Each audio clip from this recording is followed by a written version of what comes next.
भारत माता की जय। मित्र, मैं आज अपना एक अलग बिंदु लेकर के आपके बीच में आया हूँ। हालाँकि मैंने 2-3 बार पहले भी आ चुका हूँ।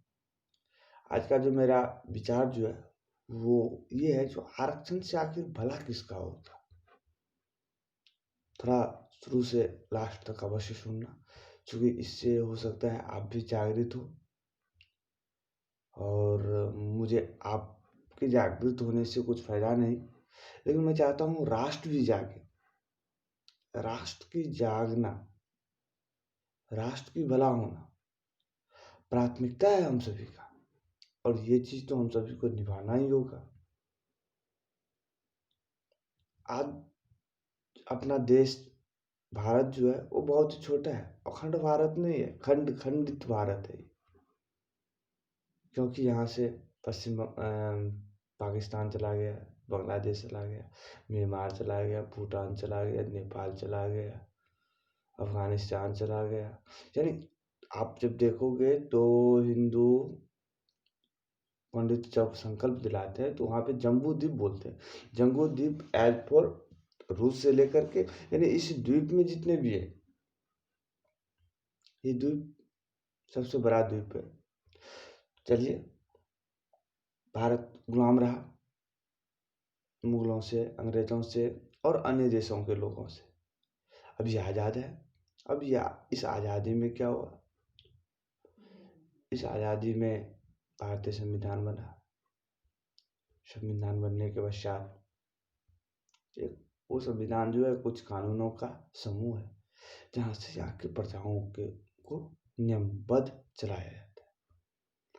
लेकिन मैं, जो कि सभी के लिए बराबर है, ऐसा कहा जाता है, एक्चुअल में है नहीं।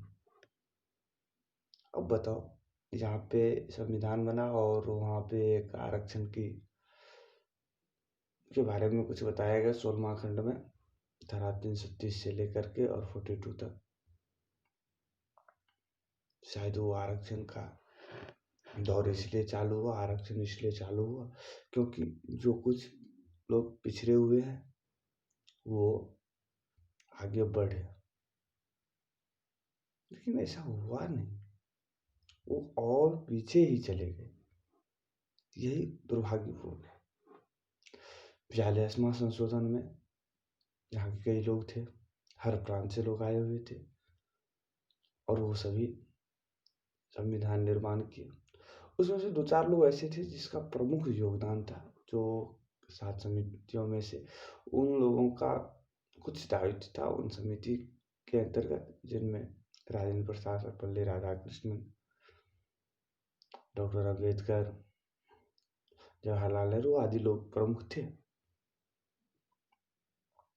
प्रारूप समिति के अध्यक्ष डॉक्टर B.R. अम्बेडकर थे। पॉलिटिक्स के कारण से लोग अब यही चीज बता रहा है कि डॉक्टर B.R. अम्बेडकर ने ही संविधान बनाया। चलिए, अच्छी है।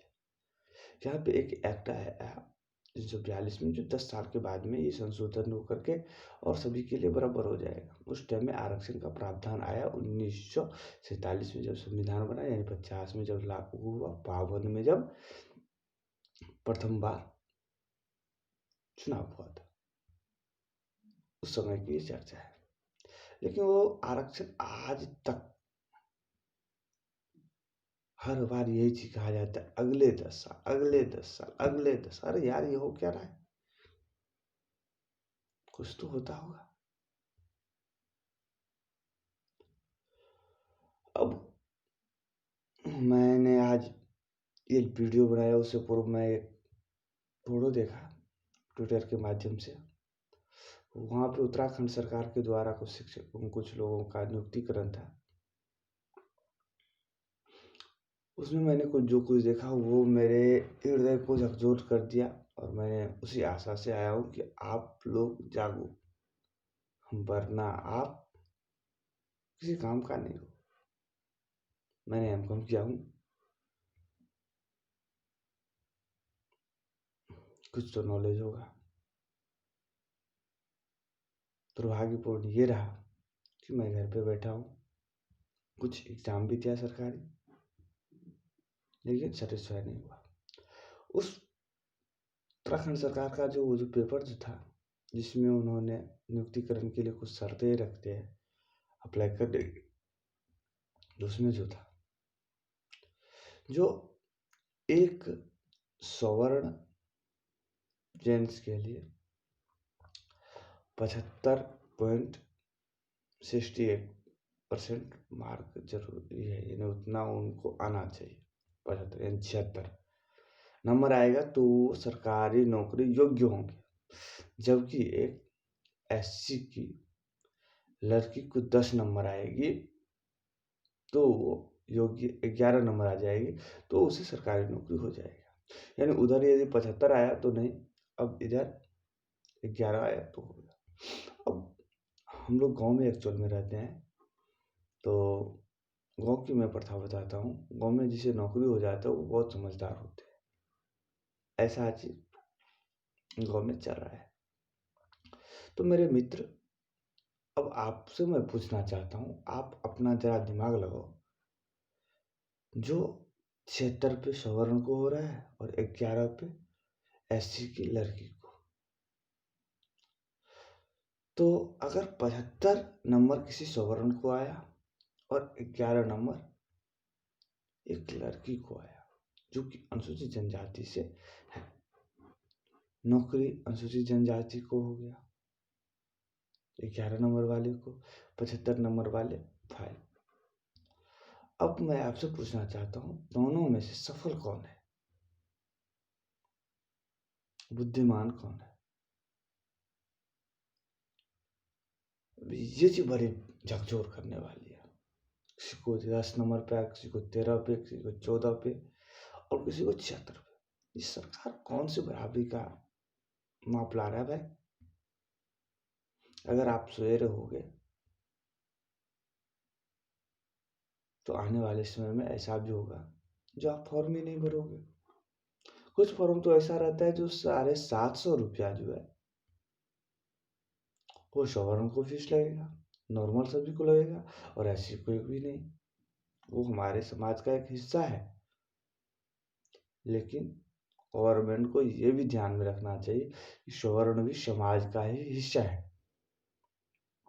देश की आज़ादी में उसके भी पूर्वज ने अच्छी खासी बलिदान दिए थे। मैं ज़्यादा का तो नाम नहीं जानता, बट इतना तो जरूर जानता हूँ कि बाल गंगाधर तिलक, सुभाष चंद्र बोस, चंद्रशेखर आज़ाद, भगत सिंह, ये सभी हमारे समाज से थे और ये लोगों ने बढ़ चढ़ कर हिस्सा लिए। राजेंद्र प्रसाद ये सवर्ण से थे भाई। तो गवर्नमेंट को ऐसा बिल्कुल नहीं करना चाहिए। अभी कुछ एक चीज, फर्स्ट चीज क्या है, तो अपने संविधान का सबसे खास चीज जो है उसमें ये चीज है, जो एक दोषी व्यक्ति छूट जाए उससे कोई दिक्कत नहीं, लेकिन 10 दोषी लोग यदि छूट जाए उसे सजा ना मिले तो कोई बात नहीं, लेकिन एक निर्दोष आदमी को सजा ना मिले। अब बताओ, 75 नंबर आने के बाद में उसे जॉब नहीं मिल रहा है, जबकि 11 नंबर वाले को जॉब आ रहा है, तो ये क्या हुआ?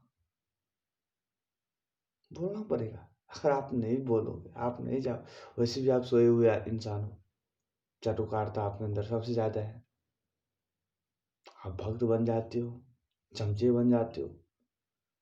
परिणाम यही आया कि आज हमें आप सभी को आंख खुलवाने का कुछ टारगेट रखा हूं। आपको जागना होगा मेरे भाई। ये कौन सी कानून हुआ जो एक जाति का जाति का नाम यदि आप ले लेते हो तो आपको 6 महीने के लिए सजा हो जाता है, दूसरे को कुछ भी बोलो कोई फर्क नहीं। वो उसे न्याय दिलाने के लिए, हम पे अत्याचार करने के लिए, हमारे ऊपर अन्याय करने के लिए वैसा कानून बनाया, और आप उसका भी विरोध नहीं कर सकते हो। क्यों? और आखिर कब करोगे? कब? सोचो मेरे यार, सोचना पड़ेगा। आप दिल्ली बम्बई काम करते हो भी करता है। कभी मैं अपने ट्विटर के माध्यम से आपको दिखाऊंगा, जिस मोहल्ले में मैं रहता हूँ वहाँ पे 2 समुदाय का घर है। एक चमार जाति का जो एससी में आता है, दूसरा मछुआरा जाति का जो कि ओबीसी में आता है।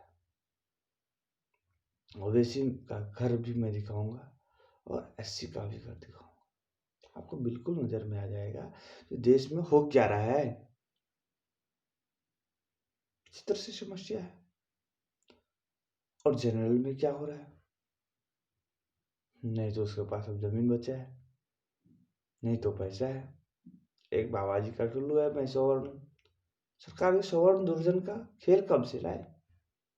मैं तो हिंदू था, फिर मैं जनरल ओबीसी एससी एसटी कैसे बन गया। ये सभी चीज सोचने की बात है। आरक्षण से भला केवल नेताजी के बच्चे को होता है। अब बताओ, मेरे गांव में कई सारे गरीब लोग भी हैं, एससी में भी। उन्हें शिक्षा मिलना चाहिए, उनके बच्चे को जॉब मिले तो अच्छा है, लेकिन नहीं मिलेगा। उदित राज जी हैं, अब तो रामविलास पासवान जी चले गए, लेकिन उनके बच्चे चिराग पासवान है। दलित के नाम पे 56 सांसदों को एक साथ बुला लेते हैं और फिर बोलते हैं नहीं हमारे से अत्याचार न हो। तो उसी संविधान में ये आलेख क्यों नहीं रखा हुआ है, जो एक बार सांसद लड़ जाएगा उससे किसी भी पीढ़ी को नहीं मिलेगा, क्योंकि वो बहुत ज्यादा कमा लेते हैं। जो एक बार प्रधान बन जाएगा उनको उनके पीढ़ी को आरक्षण का लाभ नहीं मिलेगा। उसमें 50-200 तो नए लोग आएंगे नहीं, उसे तो अपनी रोटी छेकना है।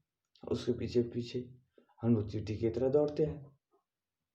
मेरे ऐसी भाई, आप लोग भी अपना आवाज बुलंद करो। जो नहीं, जिसे एक बार आरक्षण का लाभ मिल गया उसे दूसरी बार नहीं मिलेगा। ओवैसी भाई, आप भी आवाज बुलंद करो, आपके बच्चे और डेवलप नहीं है। स्वर्ण भाई, आप भी आवाज बुलंद करो, जो आपके भी बच्चे को जॉब मिले। आपके राष्ट्र के बारे में का हित करो। मैंने एक पोस्ट देखा था जिसमें 67 नंबर आया एक छात्र को, 67। तो वो डॉक्टर नहीं बनेंगे, जबकि एक व्यक्ति को 3 नंबर आ गया उसी एग्जाम में, वो डॉक्टर बनेंगे, एमबीबीएस में उनका एडमिशन मिलेगा। 67 वाले अनसक्सेसफुल हुए, जबकि 3 नंबर वाले सक्सेसफुल हुए। क्या मस्त थ्योरी है। आप बताओ वो कैसे डॉक्टरी का काम करेगा। एक जगह तो मैंने पोस्ट देखा, जो -9 नंबर जिसको मैथ में आया हुआ है, वो आदमी मैथ पढ़ाए। क्या चल रहा है भाई। आप अपने आवाज को बुलंद करो। आरक्षण से भला किसी का नहीं हो रहा है, नेताजी के बच्चे को हो रहा है। इतना चीज आप थॉट करो और आवाज बुलंद करो अपना। अवश्य आप आवाज बुलंद करो, नहीं तो मुझे नहीं लगता है जो आपके ऊपर और भी कई सारे कानून लगने वाले हैं। अवश्य आप इतना ही समझे, आपको लड़ना होगा, बोलना होगा, समझाना होगा। आप बशर्ते देश में 3% 4% हो। पूरे स्वर्ण की आबादी जो है उससे 17% है, लेकिन मोटिफाई आप कर सकते हो। आप समझाओ लोगों को, समझाने का काम करो, उसी में राष्ट्र का भी भला है और आपका भी।